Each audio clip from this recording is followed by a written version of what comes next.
नमस्कार दोस्तों, latest carriers news में आप सभी का हार्दिक स्वागत है। आज हम बात करेंगे इंडियन ऑयल कॉरपोरेशन लिमिटेड की पाइपलाइन शाखा में निकली हुई 47 पदों की नॉन एग्जीक्यूटिव वैकेंसी के बारे में। जैसे कि आप देख सकते हैं, इसका एडवर्टाइजमेंट नंबर है PLHRESTB RECT 2021 और ये नोटिफिकेशन पब्लिश होने का डेट है 22/12/2020 और इसका लास्ट डेट है एप्लीकेशन आवेदन करने का, वो है 15 जनवरी 2021 4 बजे तक। तो बेसिकली पाइपलाइन डिवीजन में वेरियस रीजन होता है, eastern region, northern region, southern region, western region, ऐसे बहुत सारे रीजन होता है और इन रीजनों में वेरियस स्टेट इंक्लूड होते हैं।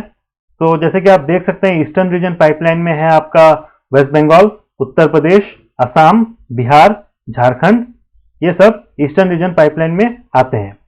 तो ईस्टर्न रीजन पाइपलाइन की पहला स्टेट जो ईस्टर्न रीजन पाइपलाइन में इंक्लूड किया गया है वो है वेस्ट बंगाल। तो वेस्ट बंगाल में आपका टोटल जो पोस्ट निकला है सभी ब्रांचेस को एक साथ इंक्लूड करके वो है आपका 6 पोस्ट, और जिसमें से मैकेनिकल का 1 पोस्ट है, ऑपरेशन का 2 पोस्ट है और टेक्निकल अटेंडेंट का कुल 3 पोस्ट है। और दूसरा स्टेट ईस्टर्न रीजन पाइपलाइन में जो इंक्लूड किया गया है, मतलब जिसमें वैकेंसी निकली है, वो है उत्तर प्रदेश। उत्तर प्रदेश में इलेक्ट्रिकल में 1 पोस्ट निकला है, टेलीकॉम एंड इंस्ट्रूमेंटेशन अर्थात TNI में 1 पोस्ट निकला है और टेक्निकल अटेंडेंट में 3 पोस्ट निकला है। तीसरा state eastern region pipeline division की है असम। असम में केवल टेक्निकल अटेंडेंट के लिए 2 पोस्ट निकाली गई है। और जो चौथा स्टेट ईस्टर्न रीजन पाइपलाइन में निकाला गया है वो है बिहार। बिहार में मैकेनिकल के लिए 1 पोस्ट और इंजीनियरिंग असिस्टेंट टेलीकॉम इंस्ट्रूमेंटेशन के लिए 1 पोस्ट निकाला गया है। पांचवा स्टेट ईस्टर्न रीजन पाइपलाइन की है झारखंड। झारखंड में TNI के लिए अर्थात टेलीकॉम इंस्ट्रूमेंटेशन के लिए 1 पोस्ट निकाला गया है। और जो दूसरा रीजन अब हम देखते हैं वो है नॉर्दर्न रीजन पाइपलाइन। तो नॉर्दर्न रीजन पाइपलाइन में हरियाणा, पंजाब, हिमाचल प्रदेश इंक्लूडेड है। तो नॉर्दर्न रीजन पाइपलाइन हरियाणा में मैकेनिकल के लिए 1 पोस्ट निकाला गया है। नॉर्दर्न रीजन पाइपलाइन की दूसरी स्टेट पंजाब में मैकेनिकल, इलेक्ट्रिकल और टेक्निकल अटेंडेंट के लिए टोटल 5 पोस्ट निकाला गया है, जिसमें से मैकेनिकल का 1 पोस्ट है, इलेक्ट्रिकल का 2 पोस्ट है, टेक्निकल अटेंडेंट का 2 पोस्ट है। तीसरा स्टेट नॉर्दर्न रीजन पाइपलाइन की है हिमाचल प्रदेश। हिमाचल प्रदेश में कुल 3 पोस्ट निकाला गया है, जिसमें से टेलीकॉम इंस्ट्रूमेंटेशन की 1 पोस्ट है और टेक्निकल अटेंडेंट की 2 पोस्ट है।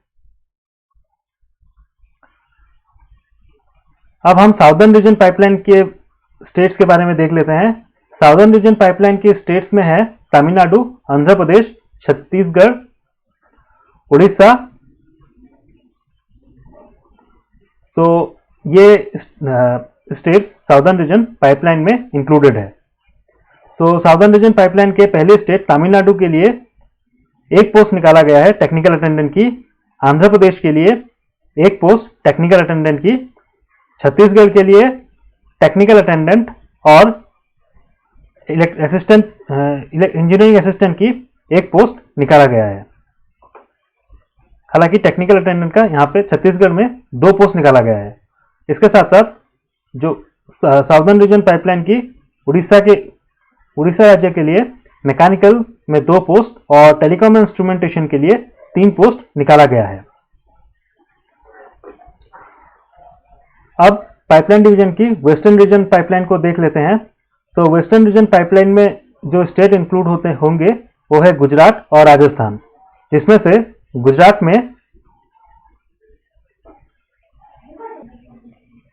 में टोटल 9 पोस्ट निकाला गया है, जिसमें से मैकेनिकल की 3 पोस्ट है, इलेक्ट्रिकल की 3 पोस्ट है, टेलीकॉम इंस्ट्रूमेंटेशन की 1 पोस्ट है, टेक्निकल अटेंडेंट की 2 पोस्ट है।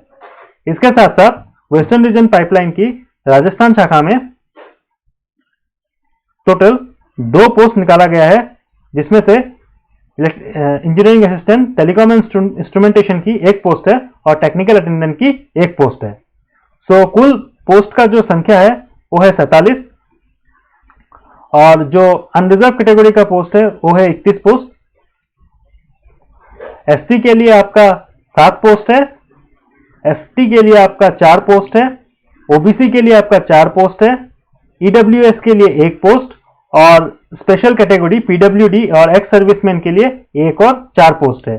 हालांकि ये पोस्ट कंडीशनल बेस्ड है, अगर कैंडिडेट हुआ तभी ये पोस्ट फुलफिल किया जाएगा और एल्स ये यूआर में इंक्लूड कर दिया जाएगा।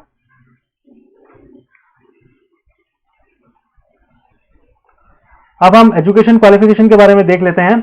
सो इंजीनियरिंग असिस्टेंट मैकेनिकल के लिए 3 इयर्स फुल टाइम डिप्लोमा इन मैकेनिकल इंजीनियरिंग और ऑटोमोबाइल इंजीनियरिंग, और जिसने आईटीआई करने के बाद डिप्लोमा किया है उनको 2 साल का डिप्लोमा होना पड़ेगा, that is lateral entry in the second year of diploma. तो इनका एसटी/एससी कैंडिडेट के लिए मिनिमम मार्क्स रहेगा 55% और आपका जनरल और ओबीसी कैंडिडेट के लिए 60% रहेगा। इसके साथ साथ अब हम इलेक्ट्रिकल इंजीनियरिंग असिस्टेंट इलेक्ट्रिकल की वैकेंसी के बारे में देख लेते हैं, इनका एजुकेशन क्वालिफिकेशन के बारे में। सो इनका भी same criteria 3 years full time diploma in electrical engineering और electrical and electronics engineering, and respectively the ITI candidate should possess 2 years diploma, that is lateral entry in the second year of diploma, और इनका भी minimum 55% marks for ST/SC and for general and OBC candidate we have to score minimum 60% marks। और तीसरा जो है वो है engineering assistant telecom instrumentation के बारे में। टेलीकॉम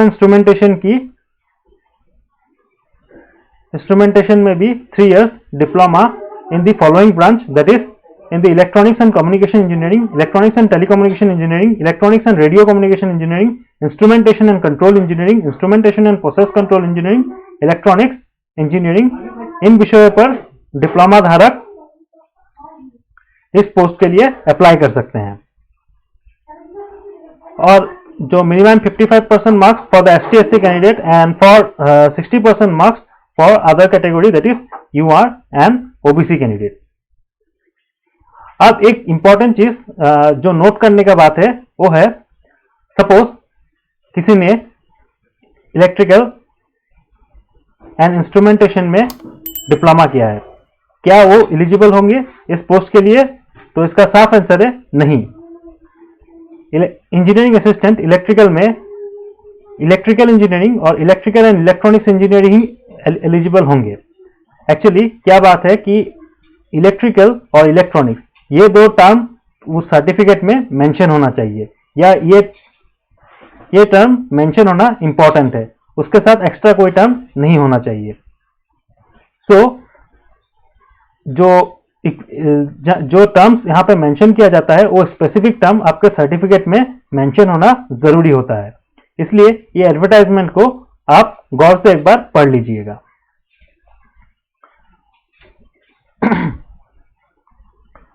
अब बात करते हैं टेक्निकल अटेंडेंट के बारे में। Technical attendant that is matric और 10+ and ITI pass from government recognised institute in the specified ITI trade and duration as mention below, और कैंडिडेट को ट्रेड सर्टिफिकेट या NTC इशूड बाय SCVT और NCVT certificate होना compulsory है।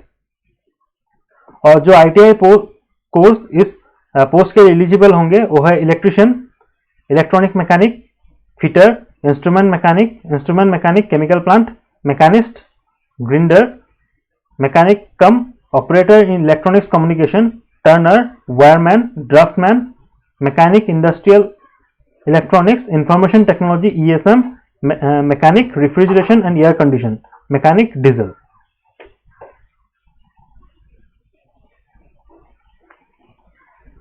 अब यहाँ पे एक नोट करने का एक मतलब साफ साफ लिखा गया है, नोट बोल के एक इंपॉर्टेंट पॉइंट ये है कि candidates having professional hire degree, that is such as professional degree such as a person pursued engineering degree, MBA, MCA or such LLB or such type of other degrees, then the person is not qualified for this post. He is considered overqualified for the post. मतलब जिन कैंडिडेटों ने professional या कोई higher qualification pursue किया है, जैसे कि यहाँ पर आप देख सकते हैं डिप्लोमा लिखा हुआ है, अगर किसी ने बीटेक, एमसीए वगैरह किया है या एमएससी वगैरह किया है तो वो इन पोस्टों के लिए एलिजिबल नहीं होंगे, क्योंकि वो पोस्ट एग्जीक्यूटिव लेवल पोस्ट होते हैं जो उन डिग्रियों को धारण करते हैं, मतलब उनको अलग से अपॉर्चुनिटी दिया जाता है, इसलिए वो इन पोस्टों के लिए अप्लाई ना करें। तो ये एक क्राइटेरिया है, आप इसे ज़रूर देखिएगा, ये काफ़ी स्ट्रिक्टली चेक भी किया जाता है। तो ये आप चीज़ एक बार अच्छे से देख लीजिएगा। मगर मुझे इसका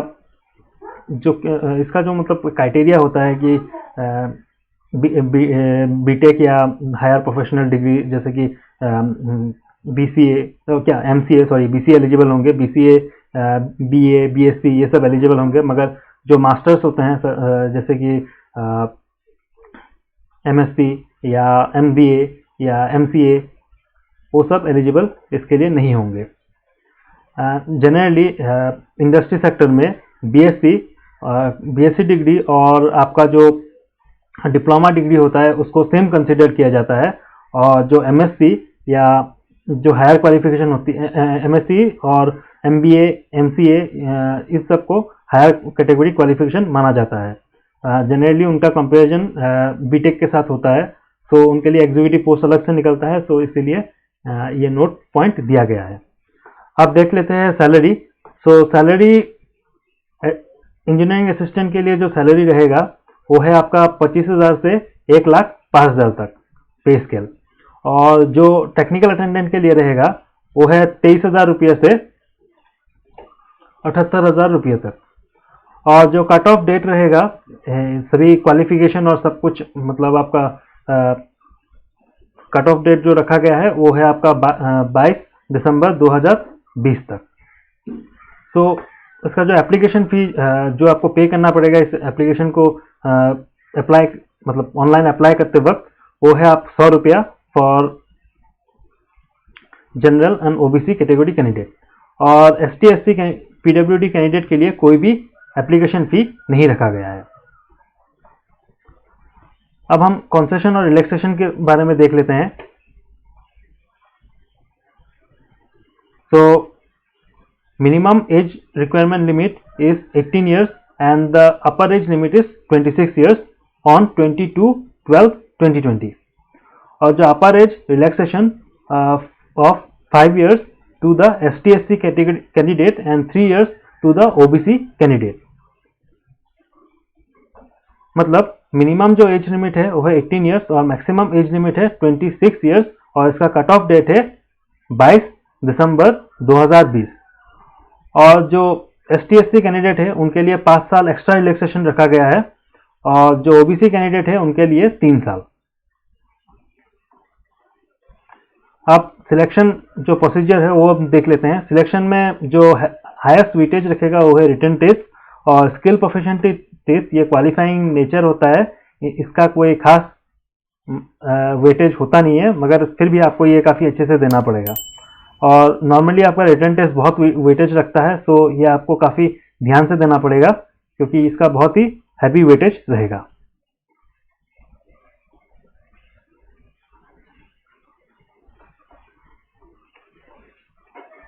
और जो रिटन टेस्ट है वो 14 फरवरी 2021 रविवार को टेंटिवली कंडक्ट किया जा सकता है। और जो ये रिटन टेस्ट होगा ये MCQ बेस्ड होगा।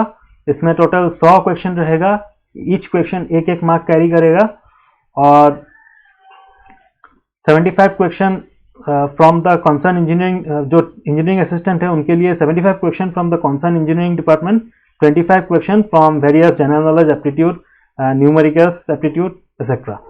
And for technical attendant, there will be 100 objective questions. 75 questions shall be from the technical discipline, from general science or on the ITI trade base, मतलब वो उनका जो trade base था उनसे 75 question पूछा जाएगा, और वेरियस रीजनिंग एप्टीट्यूड से 25 question. There shall be no negative marking. ये इस एग्जाम का एक काफ़ी अच्छा बात होता है, इसमें कोई नेगेटिव मार्किंग नहीं होता है।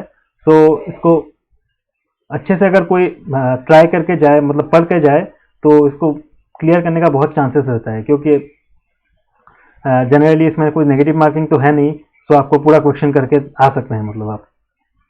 सो duration of this written test shall be 90 minute and the duration for the PWD category, मतलब जो विकलांग कोटा है उन कैंडिडेट के लिए जो टाइम लिमिट रहेगा वो है 120 मिनट।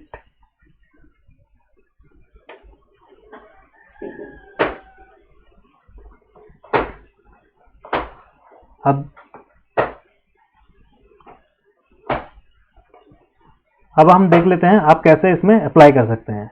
तो जो इंटरेस्टेड और एलिजिबल कैंडिडेट है वो आईओसी की पाइपलाइन डिवीजन की जो ऑफिशियल लिंक है वो है plis.indianoilpipelines.in, इस पर जाकर अप्लाई कर सकते हैं। जनरली जो iocl.com है वहाँ पर इसका सिर्फ एडवर्टाइजमेंट ही मिलेगा, उसमें रिडायरेक्शन का कोई ऑप्शन नहीं रहता है, यही इसका ऑथेंटिक लिंक है। और जो आपका पीडीएफ मिलेगा वहाँ से आपको रिडायरेक्ट होकर आप जा सकते हैं, या फिर हमारी ब्लॉगिंग वेबसाइट में भी ये लिंक मेंशन किया गया है नीचे, वहाँ पे भी आप जाकर इस लिंक पे रिडायरेक्ट कर सकेंगे। तो यही इसका ऑथेंटिक लिंक है, दूसरा कोई लिंक में जाकर अप्लाई मत कीजिए। मैं हमेशा ये बोलता हूँ कि एडवर्टाइजमेंट में जो लिंक मेंशन किया जाता है उसमें जाकर ही अप्लाई कीजिए, बाकी सब लिंक फ्रॉड रहता है। और जनरली ऐसे ऑथेंटिक एडवर्टाइजमेंट जो उनकी ऑफिशियल वेबसाइट में मिलते हैं उन्हीं को ही फॉलो कीजिए। दूसरा कोई जो अनऑफिशियल वेबसाइट होते हैं जहाँ पर ये मिलता है उसको एक बार ज़रूर एग्जामिन कर लीजिएगा कि ये सही होता है कि नहीं, क्योंकि बहुत टाइम ऐसा देखा गया है कि ऐसा फेक एडवर्टाइजमेंट में निकलता हुआ और बहुत कुछ मतलब फेक आजकल चलते रहता है, जो आप सब क्लियरली जानते ही हैं। तो इसका जो पोर्टल खुला रहेगा एप्लीकेशन करने के लिए वो है 15 जनवरी 2021 तक, और पेपर बेस्ड एप्लीकेशन यहाँ पे एक्सेप्टेड नहीं होगा। जनरली आजकल कहीं पर भी एक्सेप्टेड नहीं होता है, सब ऑनलाइन एप्लीकेशन ही मतलब अप्लाई करना पड़ता है। तो ये यहाँ पे क्लियरली मेंशन किया गया है। आप इंपॉर्टेंट डेट्स भी यहाँ पे दे दिया गया है। So date of publication of this advertisement is 22/12/2020, मतलब 22 दिसंबर को यह एडवर्टाइजमेंट पब्लिश हुआ था, और इसका जो लास्ट डेट है वो है 15/1/2021 तक। और tentative date of downloading the admit card is from 29 to 14 Feb 2021, और tentative date of written test is 14 Feb 2021। Tentative date for SPPT for all discipline is 15 to 2021। और एक दोस्तों इंपॉर्टेंट बात है जो पाइपलाइन आईओसी की पाइपलाइन डिवीजन में होता है, जनरली वहाँ पे नेक्स्ट डे ही रिजल्ट डिक्लेयर कर दिया जाता है, मतलब 14 को एग्जाम हुआ 15 को ही आपको रिजल्ट मिल जाता है। और अगर कोई इशू हो जाता है तो कभी कभार 16 को मेंशन किया जाता है। तो दोस्तों आप अगर कॉन्फिडेंट है इस एग्ज़ाम के बारे में तो आप अपने ओरिजिनल डॉक्यूमेंट्स और जो फॉर्मल सूट है वो आप साथ में ही कैरी कीजिएगा और उनको संभाल के रखिएगा। तो और थोड़ा मतलब ड्यूरेशन लेकर ही अपना बुकिंग होटल बुकिंग या अपना जर्नी को प्लान कीजिएगा, अगर आप वहाँ के लोकल रेसिडेंट नहीं है तो, क्योंकि 2-3 दिन आपको रुकना पड़ सकता है अगर आपका एग्ज़ाम क्लियर होता है तो यही चीज़ यहाँ पे मेंशन कर दिया जाता है। जनरली इनका इंटरव्यू और जो SPPT होता है वो नेक्स्ट डे कंडक्ट किया जाता है। तो दोस्तों यही था इस वैकेंसी के बारे में। तो ऐसे ही वेरियस जॉब रिलेटेड वैकेंसी के लिए हमारे वेबसाइट को विजिट कीजिए, हमारे ऐप को डाउनलोड कीजिए। और मैं सिर्फ जॉब रिलेटेड वैकेंसी से नहीं, बहुत सारे अदर चीज़ें जैसे कि skill development techniques, communication skills, वैसे भी हमारे ऐप और वेबसाइट में लेकर आते हैं, और वेरियस ट्यूटोरियल्स भी लेकर आते हैं। तो हमारे ऐप और वेबसाइट को ज़रूर विजिट कीजिएगा और हमारे चैनल को सब्सक्राइब कीजिए। और अगर ये वीडियो अच्छा लगा है तो इसे लाइक कीजिए और अपने दोस्तों के साथ शेयर कीजिए। तो मिलते हैं अपनी अगली वीडियो पर कोई नई वैकेंसी के साथ, कुछ नए कंटेंट के साथ। So till then take care, good bye.